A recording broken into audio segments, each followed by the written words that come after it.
the letters, words, and sentences that make up our lives. Why is it important to understand the language of Kabbalah? Many people learn about Kabbalah using terms such as light, sfirot, the tree of life, without actually really knowing what these words mean.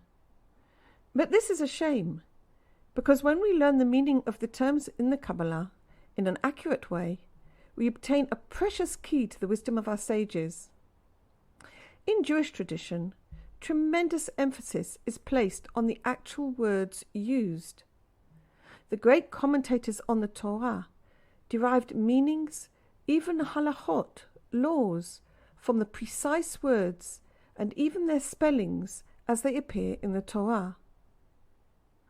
Now, why is this?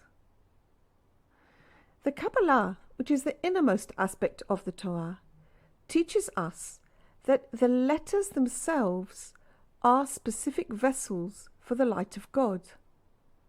And these letters combine in specific ways to make words, and words make sentences. What actually is a vessel? And what is the light? The light of God is the goodness of God, His bounty, the pleasantness, beauty, goodness, all that He wants to give us. All good is included in the word light. The vessel is the specific desire for an aspect of this goodness. An absence of light forms a vessel for the light, because an absence creates the desire for God's light. The light of God, the light of the Creator, is one. It is one indivisible goodness. But we cannot grasp any aspect of it at all unless we have the appropriate desire. Rabbi Aශ්라그, the great Kabbalist, gives this example. Let's take a Sefer Torah. The light is in the white of the parchment. In the white, it contains all the wisdom of the Torah. But if it were not for the black letters, I would not know what this wisdom is saying to me. Black is the absence of light. The letters of the Torah, black ink on white parchment, are actually absences of light. And yet it is through these absences that we catch the light within their spaces. In our own lives, when we lack something, we yearn for it. A desire is created, and it is this desire that provokes us to take the appropriate steps that we need. It is the absence that provides the framework for the light. Rabbi Baruch Shalom Aශ්라그, the firstborn son of Rabbi Aශ්라그, used to teach his students, don't ask for God's light. The light of God is here all around us. Ask for the appropriate vessels, the appropriate desires with which to attract the light of God. This is a very profound teaching. How do we look at what we want? Are we living in tune with our deepest and truest desires? And if not, can we pray to God to help us make the steps we need to take in order to live in accordance with our truest desire? For only in that way can we attract the light we need. Our desires make up the letters, the words, and the sentences of our lives. Are they really reflecting what we want? Knowing what we want isn't simple. We're complex creatures made up of two parallel frameworks which are both represented within us. Only rarely do these impulses act in a way that's obviously synergistically with each other. Most often, they seem to be fighting each other. Our most basic impulses come from the will to receive for ourselves alone. These form the ego. This is the basic drive we're born with, all of us, and it develops as we grow and mature in this material world.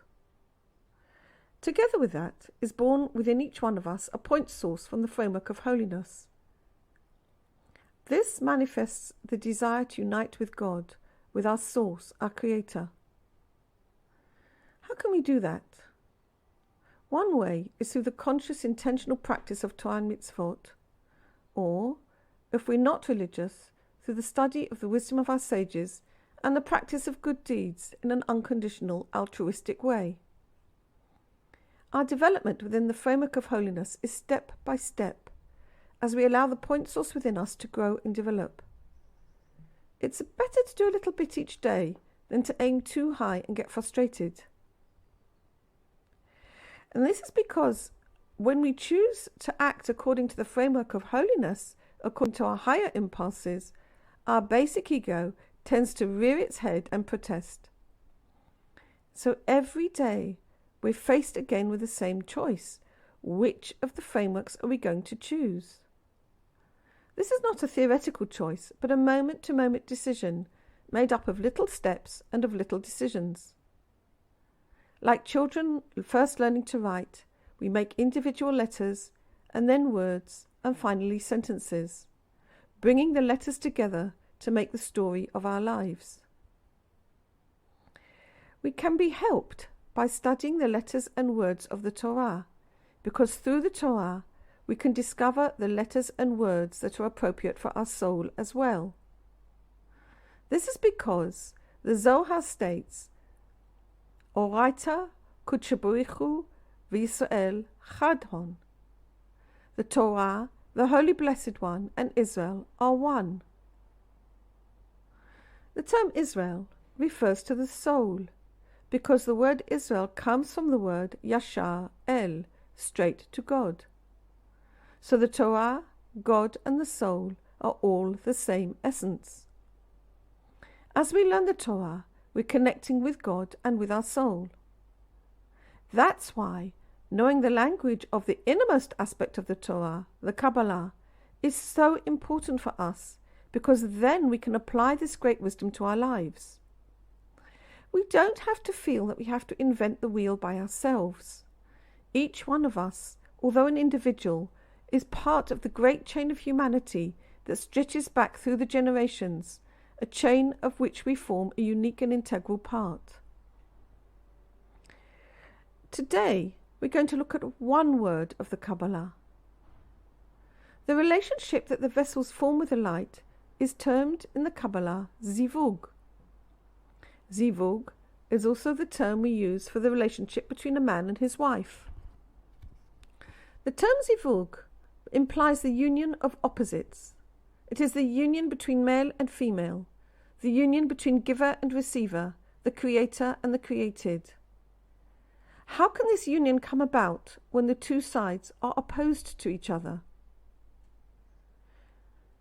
The process in which the zivug happens is called in the Kabbalah zivug de-haka'ah. Zivug means union, but haka'ah means hitting.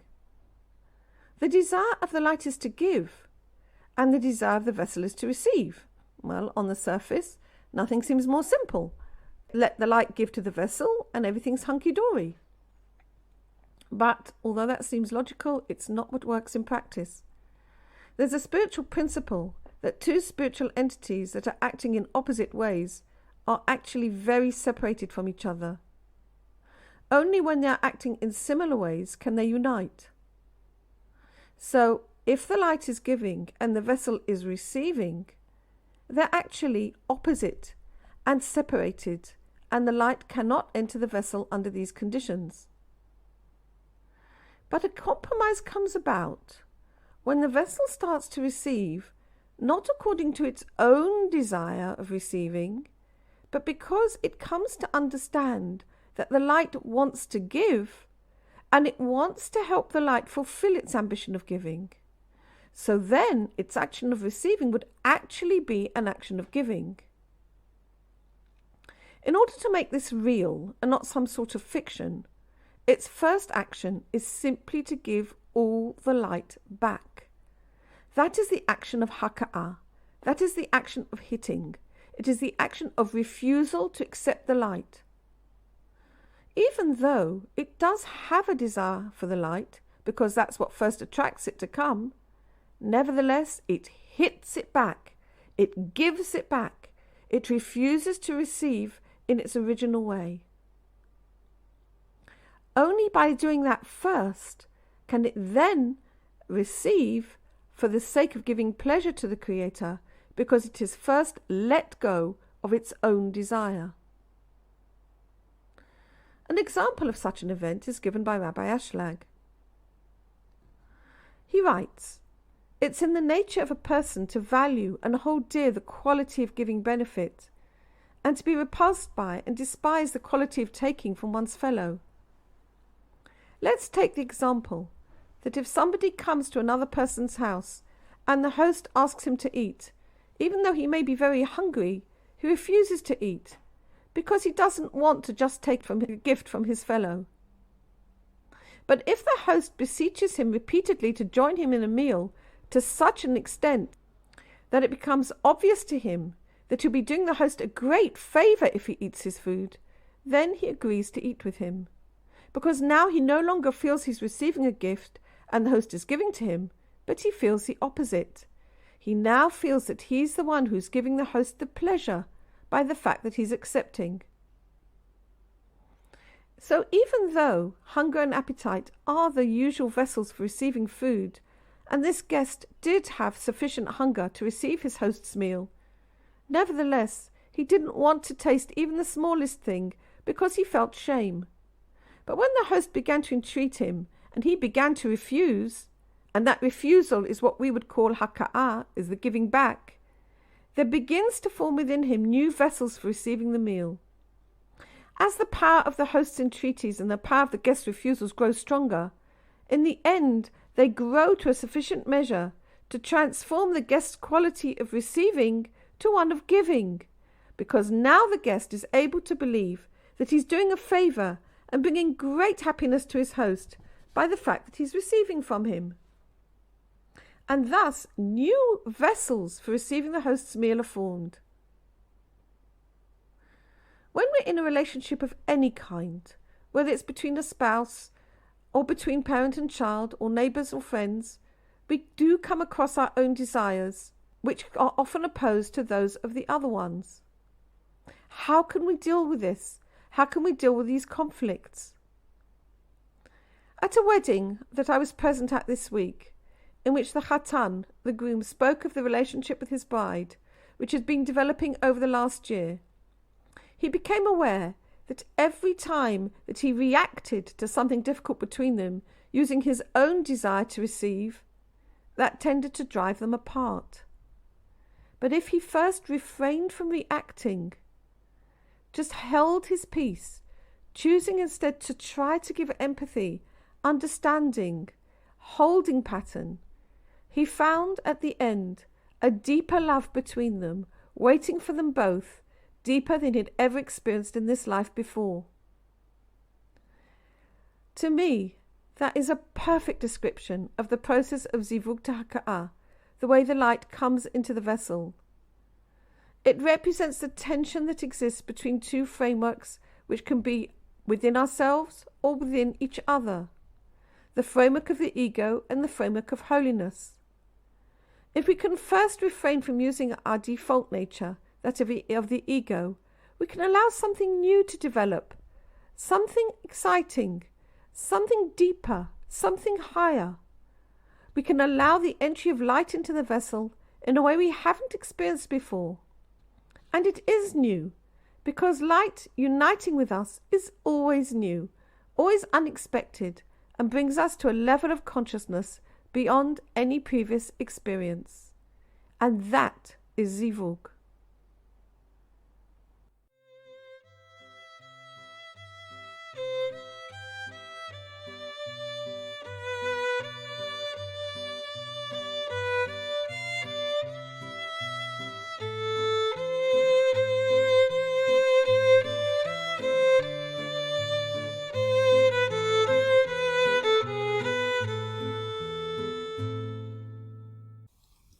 This audio recording is brought to you from the Horus School, established by Yedida Cohen for the study of the Kabbalah as taught by Rabbi Yehuda Lev A슐la그.